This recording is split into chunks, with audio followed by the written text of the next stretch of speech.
Gledaj Imperija TV.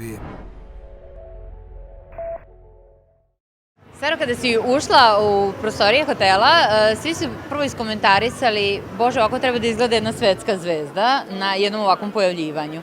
Reci, koliko vremena je potrebno da se ovako pripremiš za jedan događaj? Pripremim, ako ništa drugo, koncept sa svojom stilistkinjom da na vreme nađemo neki komad koji će nas inspirisati.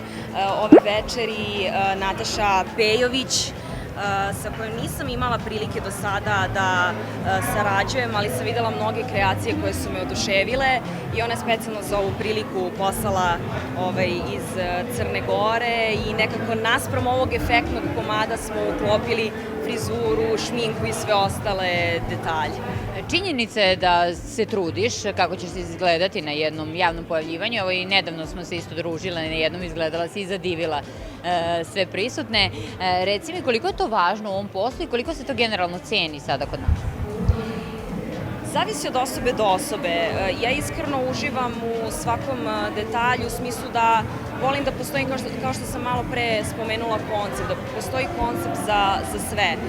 Naprimer, kada je izašao Mili Mili, trudili smo se da tokom celog leta pratimo estetiku tog spota. Naravno, ne za ovakve prilike, jer ne bi definitivno pristajala brze naočare i patike, ali da opet bude nekako povezano. Što se tiče vizualnog identiteta, jako volim da pazim na to i volim da poštujem prilike. Ako je nešto glamurozno, veliko, onda prosto se malo više potrudimo i možda izlazimo iz neke moje zone komfora, jer sam najčešće u sportskim izdanjima.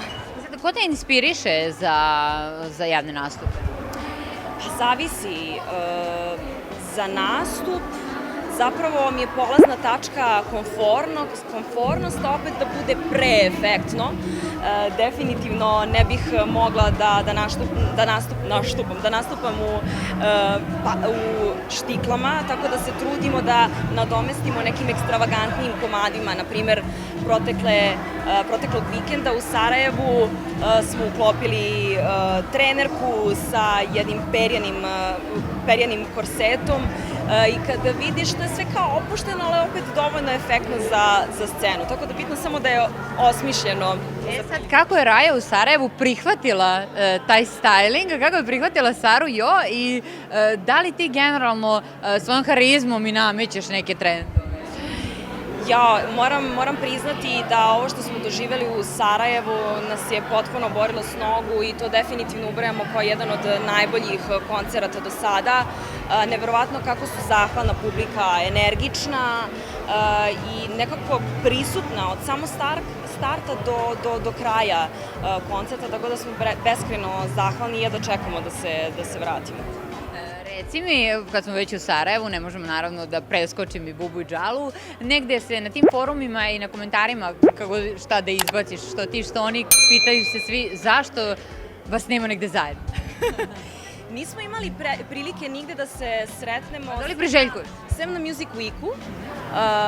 Bili su vrlo fini, kulturni, javili su se kao pravi džentlmeni, ali eto, do sada nam se putevi jednostavno nisu ukrstili. Pa priželjkuješ neku saradnju sa njim? Pa što se tiče dueta, vrlo je onako pipljiva tema, jer postoji dosta izvođača koje, na primjer, pratim i volim, ali ne znam kako bi se naši stilovi uklopili. Nije to tek tako lako odrediti, tako da napravili smo baš zbog toga malu pauzicu i ja sam htela nekako da se posvetim svom kreativnom radu, ali mislim da je definitivno vreme za neki duet. Mili Mili, posle Mili Milija u medijima se pojavio i Mili Mili. Bilo je svakakvih nagađanja. Jesi ti to naslutila? Bilo je svakakvih nagađanja, ja svakako ostajem pri tome da ne komentarišem. Istina da su određene fotografije izašle, da kažem, uprkos tome što ne volim o tome da pričam, ali nekako bilo smisleno i želela sam da zaključim dan kakav je bio taj kada sam odlučila da podelim te fotografije. Neosporno je da te u posljednje vreme baš svi komentarišu.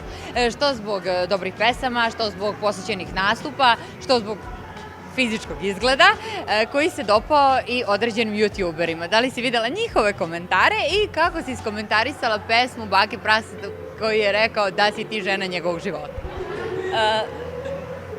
Prokomentarisala bih sa jednom svojom pesmom, a to je Nemam vremena za to.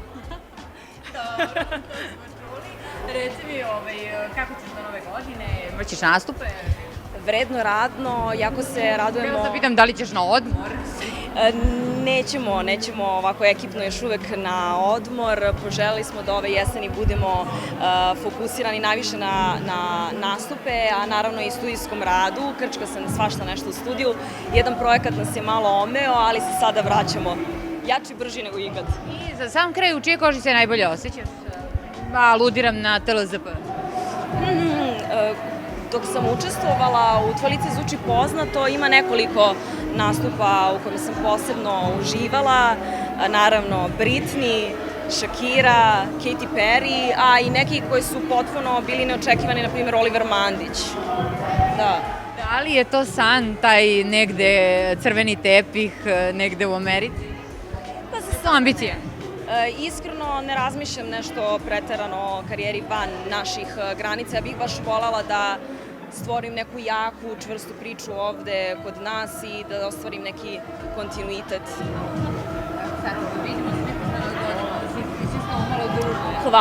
Hvala puno. Prijatno.